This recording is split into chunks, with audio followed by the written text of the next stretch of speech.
Iran में महंगाई, बेरोजगारी, मुद्रा अवमूल्यन और सरकारी नीतियों के खिलाफ हो रहे विरोध प्रदर्शनों ने हिंसक रूप ले लिया है। सड़कों पर नारों के साथ गोलियों की आवाज और सन्नाटा भी दिख रहा है। ईरान से बाहर से संचालित विपक्ष की वेबसाइट ईरान इंटरनेशनल ने दावा किया है कि सरकार विरोधी प्रदर्शनों के दौरान अब तक कम से कम 12,000 लोगों की मौत हो चुकी है। वेबसाइट का कहना है कि ज्यादातर मौतें IRGC के जवानों और बासित फोर्सेस के जवानों के फायरिंग में हुई है। खासकर 8 और 9 जनवरी की रात कई शहरों में भारी गोलीबारी हुई। क्या है ताजा हालात, देखें हमारी इस रिपोर्ट में।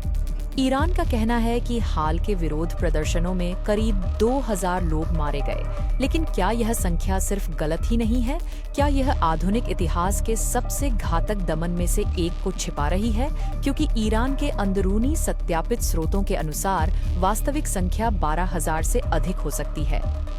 एक ईरानी अधिकारी ने रॉयटर्स को बताया कि शासन विरोधी प्रदर्शनों में 2,000 लोग मारे गए, जिसका आरोप तथा कथित आतंकवादियों पर लगाया। ये सरकार द्वारा अब तक स्वीकार की गई सबसे बड़ी आधिकारिक संख्या है, लेकिन मानवाधिकार समूह, पत्रकार और अंदरूनी सूत्र कहते हैं कि सच्चाई कहीं ज्यादा भयावह हो सकती है। संयुक्त राष्ट्र मानवाधिकार प्रमुख वोल्कर तुर्क ने हिंसा पर अपनी दहशत व्यक्त की है। उसने ईरान की निंदा की, शांतिपूर्ण प्रदर्शनकारियों की हत्या और जानलेवा बल को सही ठहराने के लिए उन्हें आतंकवादी कहने पर। उनके शब्दों में, शांतिपूर्ण प्रदर्शनकारियों की हत्या बंद होनी चाहिए। इसी बीच ईरान लगभग पूरी तरह ब्लैकआउट में है। इंटरनेट बंद, संचार ठप, मीडिया आउटलेट बंद, पत्रकारों को धमकाया गया। यह सिर्फ भीड़ नियंत्रण नहीं है। आलोचकों का कहना है कि यह हत्याओं के पैमाने को छिपाने का प्रयास है। ईरान के एक विपक्षी आउटलेट ईरान इंटरनेशनल अब दावा करता है कि कम से कम 12,000 लोग मारे गए, मुख्यतः केवल 2 रातों में, 8 और 9 जनवरी को। यदि यह सच है तो यह ईरान के आधुनिक इतिहास में प्रदर्शनकारियों की सबसे बड़ी हत्या होगी। और सोशल मीडिया पर अफवाहों के विपरीत इस दावे को महीनों तक परखा गया है।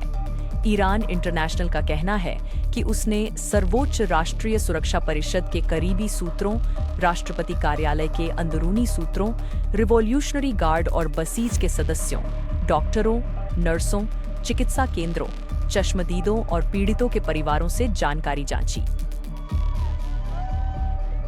बहुस्तरीय सत्यापन प्रक्रिया से सभी की पुष्टि हुई।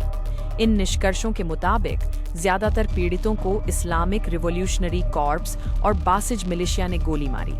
ये हत्याएं बेतरतीब नहीं थीं, बल्कि सुनियोजित थीं। सूत्रों के अनुसार सर्वोच्च नेता अली खामेनेई की सीधी मंजूरी सहित उच्चतम स्तर पर सीधी गोलीबारी अधिकृत की गई थी।